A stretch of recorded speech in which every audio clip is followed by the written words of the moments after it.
민생경제 회복하고 민주정부 수립하자. 제가 오늘 여러분께 말씀드리고 싶은 것은 12.3 내란, 12.3 내란은 어쨌든 우리가 그 탄핵을 결정을 받으면서 물론 아직 1달락은 안 됐지만 일단은 이제 조기 대선으로 넘어가게 됐습니다. 그래서 6월 3일에 대선을 우리가 치르고 나면 어떻게 됩니까? 대선을 치르고 나면 어떻게 됩니까? 네, 정권 교체. 지금은 뭐 사실은 무정부 상태니까, 네, 어떻게 보면 우리가 정권을 이제 가져와서 집권을 하고 대한민국의 어떤 새로운 다시 대한민국 또다시 뛰는 그런 대한민국 함께 만들어 가야 되는데, 근데 사실은 굉장히 어려운 상황이에요. 여러분도 아마 평택도 아까 제가 우리 평택 상황에 대해서 이병진 의원님하고 좀 얘기를 잠시 나눴는데 평택도 굉장히 경제가 많이 어려운 상황이고 특히 그동안에 윤석열 정부가 3년 동안에 너무나 더 힘들게 만들어버렸어요.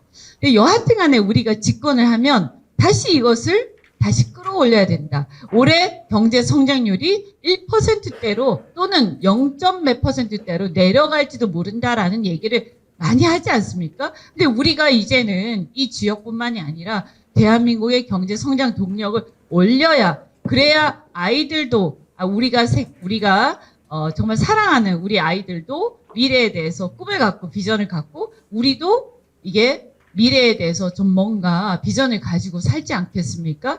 그래서 민주당이 이번에 사실은 집권을 저는 사실은 100% 할 거라고 생각합니다. 우리 방심하면 안 되지만 할 거라고 생각하는데 이 하는 것도 중요하지만 사실은 한 다음에 성공하는 정권을 만드는 게 무엇보다도 중요합니다. 그래서 사실은 우리가 오랫동안 정권을 잡고 우리가 꿈꾸는 세상을 만들기 위해서는 이 정권을 성공시켜야 된다라는 생각이 정말 아마 여러분들 다 그렇게 생각을 하실 거예요. 그래서 이 경제가 어떻게 하면 우리가 집권을 했을 때 이 경제를 살리고 국민들한테 우리 당뿐만이 아니라 우리 당이 아닌 사람들 또는 중도층 심지어 저쪽을 지지했던 사람들한테도 야 너희들 정말 잘한다 야 계속 집권하면 좋겠다 이런 얘기를 듣는 게 좋지 않겠습니까? 그죠? 저는 그게 꿈입니다. 그래서 거기에 대해서 오늘 좀 말씀을 드리겠습니다. 이거는 뭐 제 양력이니까 네 생략하겠습니다. 저는 사실은 변호사인데 변호사 자격은 있는데 제가 주로 투자를 많이 했습니다. 투자 자문을 많이 해왔었고, 그래서 로펌에서 투자 자문을 주로 하다가, 그 다음에 자동차, 여기도 자동차 있죠? 그죠? 네, 평택에도 자동차 있는 걸로 알고 있습니다.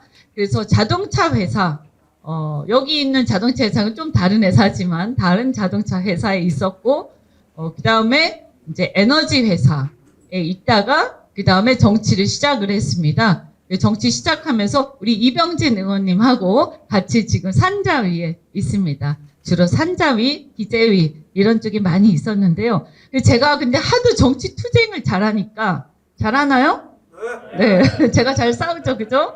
네, 평소에는 근데 저 굉장히 조용하고 점잖거든요. 근데 이제 화가 나면 조금 싸나워져서 저 요새는 조금 자제하려고 합니다. 왜냐면 우리도 집권할 거기 때문에 그렇게 생각하거든요. 근데 어쨌든 네. 근데 정말 무서운 거는요. 정말 무서운 건 사실은 맨날 싸나우면 안 돼. 사람이 평소에는 점잖다가 진짜 중요할 때 그때 한 방에 죽여야 돼. 그죠? 네. 여러분 잘 기억하세요. 진짜 무서운 사람은요. 한 방에 죽이는 거예요. 그럼요. 웃으면서 죽이는 거, 그죠? 예, 그래서 평소에 너무 맨날 싸울 필요 없어요. 평소에는 우리는 미래에 대해서 생각해야 된다. 그러다가 정말 이상한 짓 하면 그때는 가차없이 한 방에 끝내야 된다.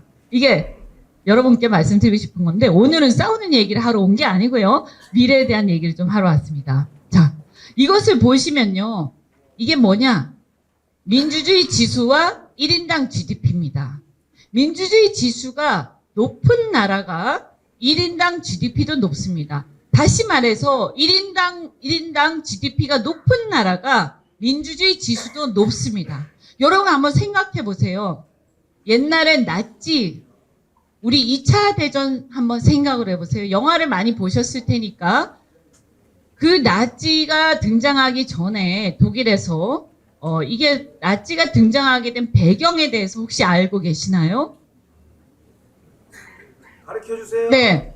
그때 보면 우리가 이제 1차 대전이 끝나고 나서 여러 나라들이 이제 패전한 나라들하고 이제 승전한 나라들이 모여가지고 조약을 맺죠. 그죠? 베르사유 조약을 맺는데 그때 독일이 패전에 대한 배상금을 엄청나게 물게 됩니다. 그러면서 이 패전 보상금을 엄청나게 물게 되면서 그 돈을 많이 물려고 하는데 돈이 없으니까 어떻게 해요? 돈을 막 찍어내요. 그래서 인플레이션이 일어나고 독일 경제가 공황으로 치닫습니다. 경제가 굉장히 어려워지니까 사람들이 어떻게 되냐? 어렵잖아요. 먹고 살기 힘들잖아요. 그러면 어떻게 돼요? 자, 그때 이제 정치 세력들이 등장하는데 너희가 힘들게 사는 게 누구 때문이야? 너희가 이렇게 힘들게 사는 것은 바로 저놈들 때문이야. 너희가 이렇게 힘들게 사는 것은 바로 유태인들 때문이야. 라고 하는 정치 세력들이 나타난 거죠. 그러면서 그 당시에 금융업계에 많이 종사를 했어요. 유태인들은 옛날부터 은행이라든지 혹은 좀 점잖게 얘기하면 은행이지만 사실은 고리대금업에 많이 종사를 했죠. 그러면서 사람들한테 평판이 나쁘긴 했어요. 전반적으로. 그렇긴 하지만 그렇다고 해서 그럴 정도는 아니었는데 어쨌든 그렇게 하면서 자, 야, 네 돈 빌려준다고 하면서 너한테 엄청나게 돈을 뜯잖아. 이자를 뜯고. 그러니까 저놈들이 나쁜 놈들이야. 그렇게 하면서 유태인들을 갖다가 몰아서 나쁜 이 경제가 어려워지는 어떤 장본인이다라고 하면서 그들을 적으로 몰아가지고 이제 정치 세력화합니다. 그게 바로 나치즘이에요. 그래서 그 뒤에 어떻게 돼서 여러분들 알다시피 굉장히 많은 학살이 일어나고 끔찍한 일이 일어났죠. 제가 이 얘기를 왜 드리냐면 바로 이렇게 끔찍한 파시즘 그리고 극우화되는 경향들은 언제 나타나느냐? 경제가 안 좋을 때 나타난다. 내가 먹고 살기 힘들고 내가 일자리가 없어지고 그리고 우리 아이들이 힘들어지고 그러면 화가 나요. 그러면서 이게 누구 때문이야? 누구 저놈 때문이야? 라고 하면 생각 깊게 하지 않고 우 몰려가서 저놈 때문이야? 라고 하면서 그게 갈등의 요인이 되고 갈라치기 하는 정치 세력들한테 우리는 쉽게 넘어갑니다. 이게 극우화되는 상황들 파시즘하고 연결이 되면서 민주주의는 파괴되는 거예요. 정상적인 토론이나 이런 게 불가능해져요. 그런데 지금 우리가 서 있는 이 상황이 어떠냐 여러분. 지금 대한민국뿐만이 아니라 전 세계가 경제가 이렇게 포화 상태가 올라가면서 그 다음에 전 세계가 어떻게 보면 돈은 많지만 사실은 우리 노동자들 그리고 내가 일을 해서 돈을 벌어야 되는 생산직에서 돈을 벌어야 되는 우리 노동자들 같은 경우에는 수없이 많은 그 싼 임금과 그 다음에 어떤 싼 원가를 가진 다른 나라들에서 생산 기지를 막 이렇게 옮겨서 일을 하잖아요. 그죠?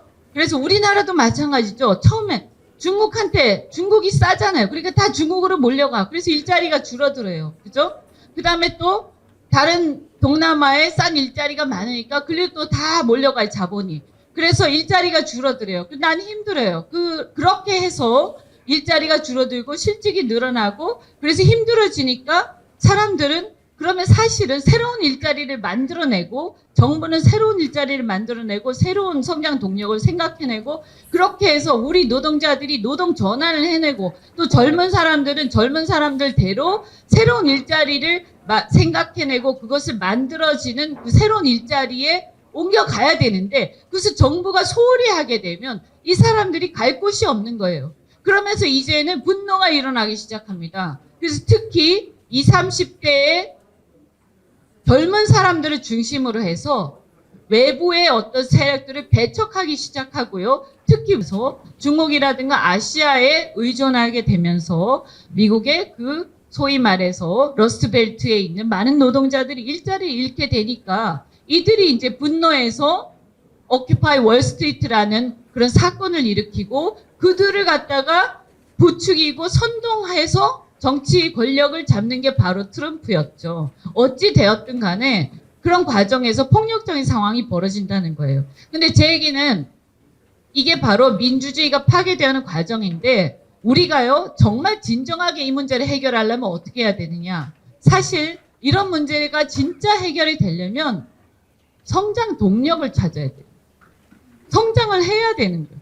성장을 하지 않은 상태에서 새로운 일자리를 만들지 못하는 상태에서 그 안에서 같은 파이 안에서 너가 내 거를 뺏어가기 때문에 난 너를 죽여야 되겠어 이런 식으로 제로섬 게임을 계속하게 되면 결국은 민주주의는 파괴될 수밖에 없습니다.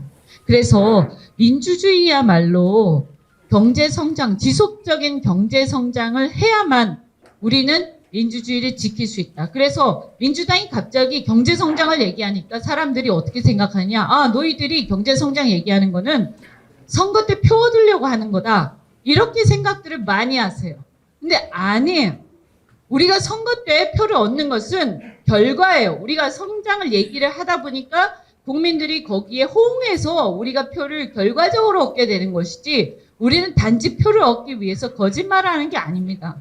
우리는 진짜로 지속적인 경제 성장을 더 하지 못하면 대한민국의 민주주의는 심각한 위기에 빠져들 수밖에 없다. 이런 심각한 인식을 하고 있습니다. 그래서 우리가 당 차원에서 또 후보들이 경제 성장을 내세우고 있는 거예요. 그래서 그동안에는 국민의힘이나 이런 세력들이 경제 성장 얘기했는데 왜 이제 민주당에서 경제 성장 얘기하지? 표 얻으려고? 그게 아닙니다. 여러분 나가서 분명하게 얘기하세요. 민주주의를 발전하기 위해서는 민주주의가 지속적으로 발전하기 위한 토대가 바로 지속적인 경제 성장이라고 우리는 확신하고 그것을 만들어야만이 우리가 계속해서 이러한 어떤 민주적인 대한민국 민주공화국을 유지할 수 있다는 게 우리 신념이기 때문에 우리 철학이다. 그래서 우리는 진심으로 경제를 성장시킬 거다. 그냥 하는 얘기가 아니다. 이렇게 주변에 꼭 얘기를 해 주십시오. 이제 이해하셨어요? 네. 그래서 통합도, 국민 통합도 결국 지속적인 성장을 통해서 파이가 늘어나야 그래야 이 서로 작은 파이를 가지고 막 물고 뜯고 싸우는 과정에서 통합이 어떻게 되겠어요. 그죠?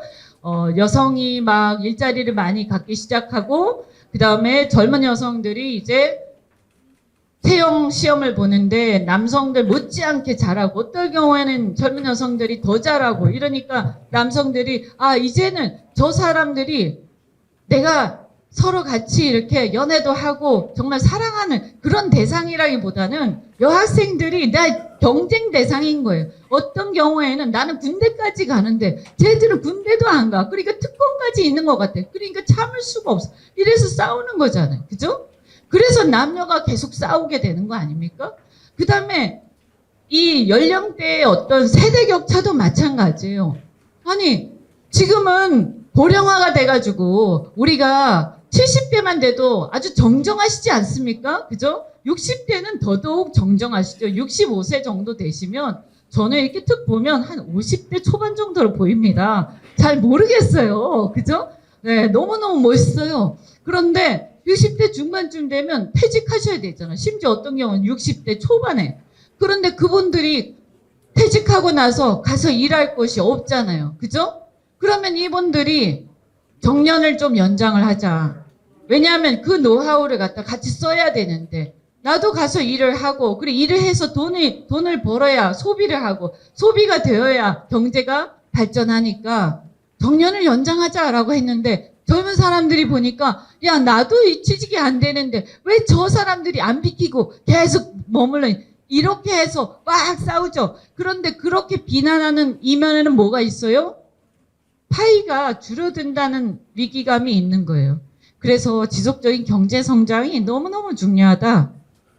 그래서 우리는 그 부분에 대해서 정말 고민을 많이 하고 있습니다. 제가 봤을 때 요즘에는 국민의힘보다 민주당이 훨씬 더 경제 성장에 대해서 고민도 하고 해법도 많이 모색하고 있다. 이렇게 생각을 합니다. 그래서 자, 그 다음에 여러분이 이제 이 자세한 해법에 대해서는 나중에 시간이 되면 제가 좀 더 말씀을 드리겠고요.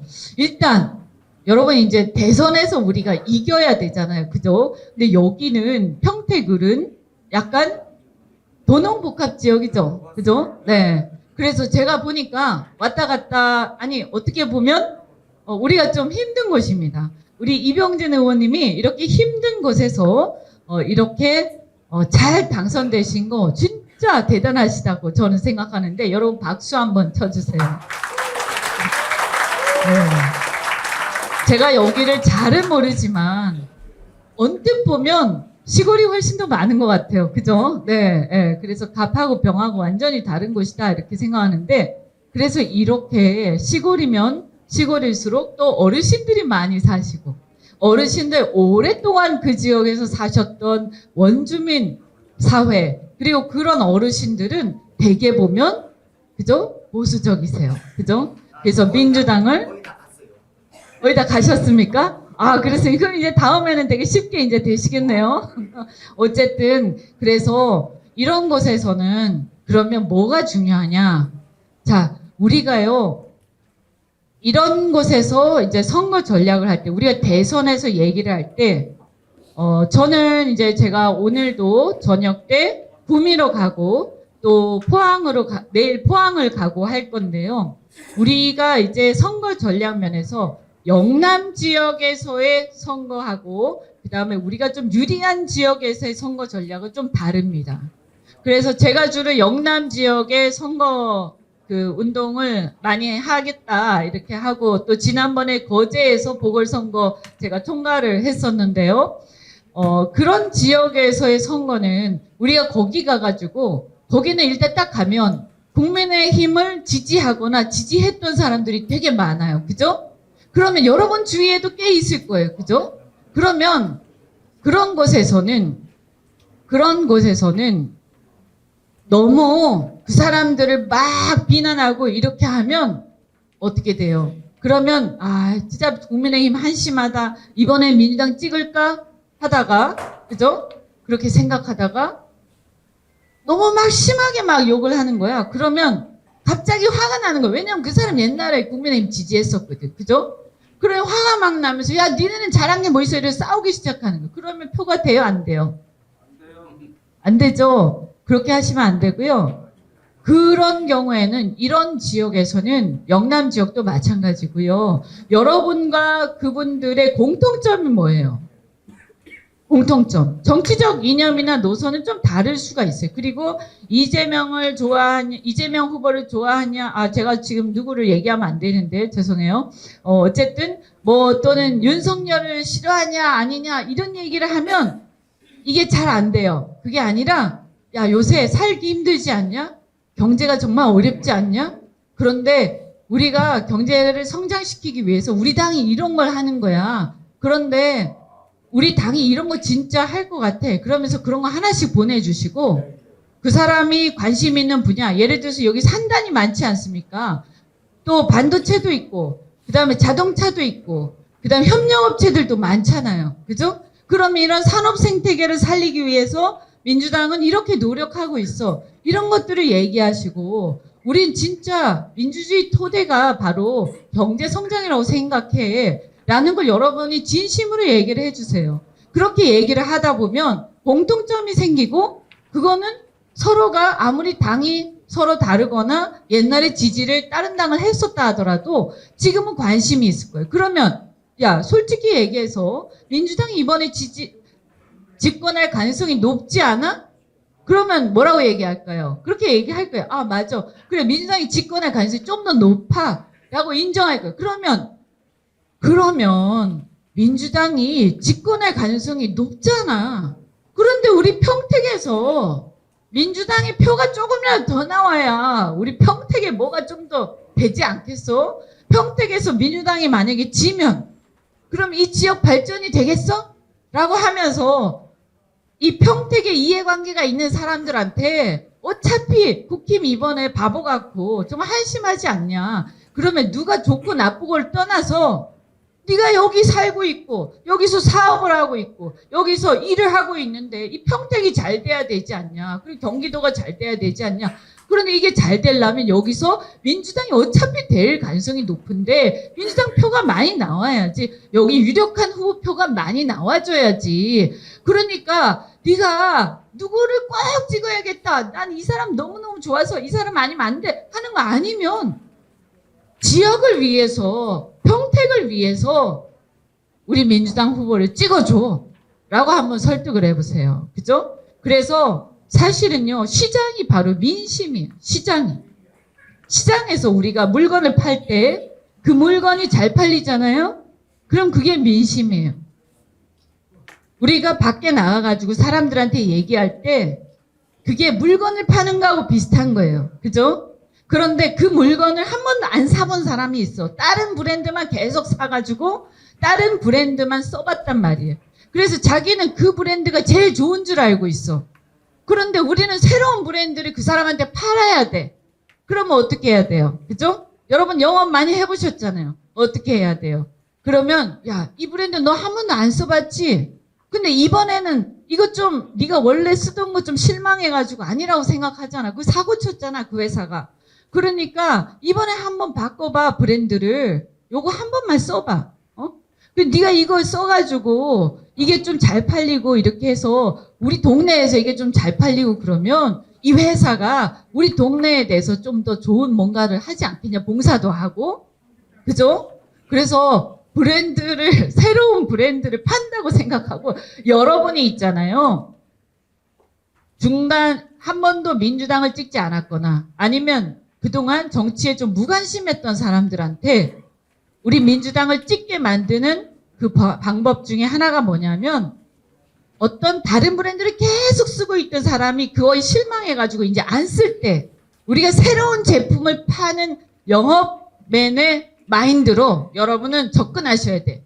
근데 그걸 팔아야 되는데 야, 너 이거 왜 좋은데 안 쓰는 거야? 너 저거 얼마나 안 좋은 줄 알아? 그런데 너는 멍충이 같은 놈 이런 건 안 쓰고 말이야. 너는 애가 틀려 먹었어 막 이러면서 비난하고 막 이러면 그거 쓰겠습니까? 안 쓰죠. 그죠? 그러니까 여러분 화가 나고 열받아도요. 그 사람을 표로 보세요. 아시겠습니까? 그 사람은 우리한테 표예요. 그리고 평소에 우리를 찍지 않았던 사람들은요. 그게 2표예요. 2표. 2표. 2표 맞죠? 그죠? 그러면 여러분이 지금 한 명 한 명이 뭐예요? 한 명 한 명이 굉장히 중요한 선거운동원이에요. 2표입니다. 2표. 그래서 그 사람들을 영업맨의 마인드로 가서 꼬셔가지고 한 번 찍게 만드는 거예요. 한 번 찍으면 그 다음에 또 찍게 돼 있어요. 그죠? 네, 대부분 그렇습니다. 그래서 여러분이 그런 각오를 가지고 이번에 오늘 오신 분들은요. 오늘 어떻게 해요? 그 2표짜리 꼭 한 명씩 만드세요. 주변에. 그리고 주변에 전파도 시키고요. 그렇게 해서 확산을 하는 겁니다. 그래서 우리가 지속적인 경제 성장을 하기 위해서는 또 뭐가 필요해요? 정책에 대한 우리가 뭔가를 하려고 하면 거기에 대한 압도적인 지지가 필요해. 압도적인 지지. 뭔가를 하려고 하는데 맨날 시끄럽고 논란을 벌이고 그 다음에 흔들리고 지지율이 낮아. 그러면 뭐가 되겠어요? 안 되겠어요? 예를 들어서 여기 그 많은 그 제조. 자, 제조 강국 코리아로 가자. 이러면서 제조 강국으로 가기 위해서 제조 강국 코리아 5개년 계획 이러면서 딱 발표하고 이걸 하려고 하는데 여기는 뭐가 어쩌고 저기는 뭐가 어쩌고 왜 우리 지역을 먼저 안 하고 저 지역 먼저 하고 막 이렇게 시끄러우면 되겠습니까? 안 되겠죠. 그죠? 막 흔들면 되겠습니까? 그래서 그게 안 되려면 어떻게 돼야 되는데 이번 대선에서는요. 보통 1대1로 다투게 되면 대부분 큰 차이가 안 나요. 지금은 차이가 많이 나는 것 같아도 나중에 1대1로 정리가 되면 큰 차이가 안 납니다. 우리나라의 정치 지형이 그렇기 때문에. 그런데 이것을 여러분 최대한 이번에 차이를 벌려주세요. 아까 얘기한 그 영업맨의 마인드로 최대한 벌려주세요. 제가 내일 또 구미에 가서 구미에 산단에 있는 거기는 노동자들도 구미 포항 이런 데 노동자들도 국민의힘 찍으세요. 네, 말씀은 이렇게 민주당처럼 하는데 표는 국민의힘 찍으세요. 왜냐하면 왜 그러냐면 거기는 국민의힘이 주류거든요. 대다수가 국민의힘이니까 그냥 거기를 찍을 수밖에 없는 그런 분위기가 있고 그 사람들이 항상 일을 해왔기 때문에 그 사람들을 찍어야 뭐가 되는 것 같아. 그런 게 있어요. 그러면 그거를 우리는 제품을 바꾸는 새로운 제품을 들이미는 영업맨의 마인드로 우리는 이런 새로운 제품이 있습니다 하고 마케팅 해야 되는 거예요. 그죠? 저는 이제 내일 가서 제가 할 일이 바로 구미랑 포항에 산단에 가가지고 기업인들 모아놓고 민주당의 경제정책, 민주당의 성장정책 이거 마케팅 쫙 하면서 우리 괜찮지 않습니까? 우리 한번 믿어보고 좀 같이 해봅시다. 이렇게 얘기하려고요. 그래서 네. 그래서 여러분이 이번에 그래서 이 격차를 꽉 늘려줘서 이번에 정말 대선에서 차이를 좀 내주셔야 돼요.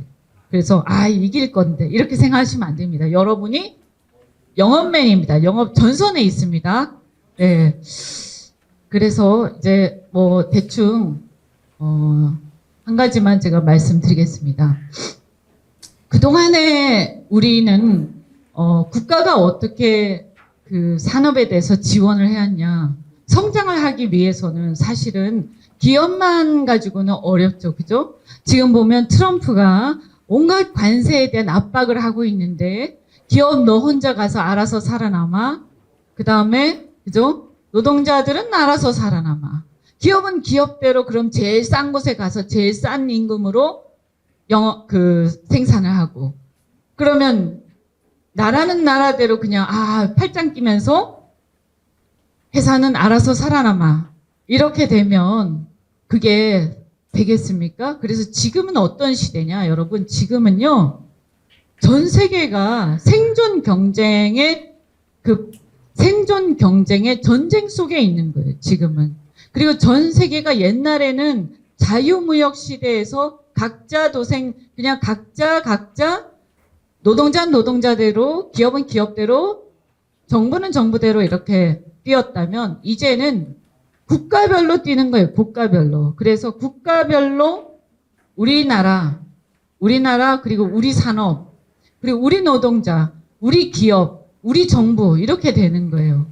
그래서 우리가 하나로 똘똘 뭉쳐서 살아남아야 되는데, 그럼 정부가 지금까지는 대기업에 지원을 해주면 그 대기업이 그것을 받은 돈들에 과감하게 투자하고 지원을 합니다.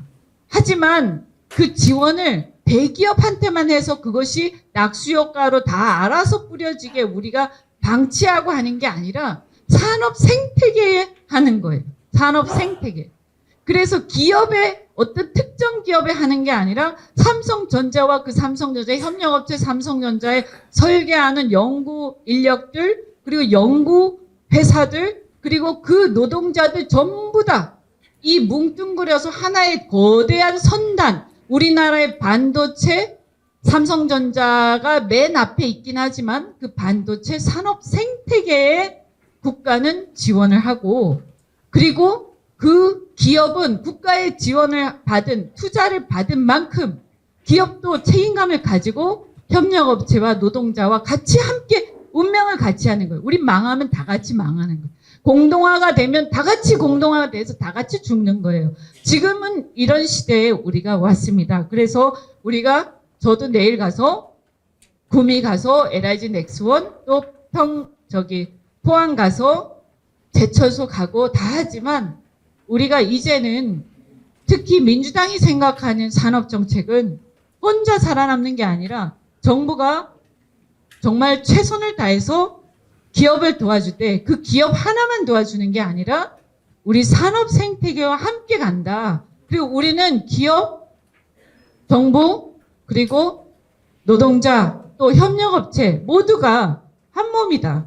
그러니까 우리가 다 같이 이제는 서로가 이제 막 서로를 위해서 만인에 대한 투쟁을 하는 게 아니라 지금 이 위기 상황에서 우리가 일단 대한민국이 살아남아야 된다. 그죠? 대한민국의 산업이 살아남아야 우리는 그 다음에 민주주의도 유지하고 우리 아이들을 위한 미래도 준비하고 하는 겁니다. 그걸 위해서 우리 평택에서 이번 대선에서부터 여러분 큰 격차로 한번 이겨주시고 그러면 또 우리 민주당이 앞장서서 경제 성장 동력을 다시 찾아서 다시 올리는데 최선을 다해서 뛰겠습니다. 고맙습니다.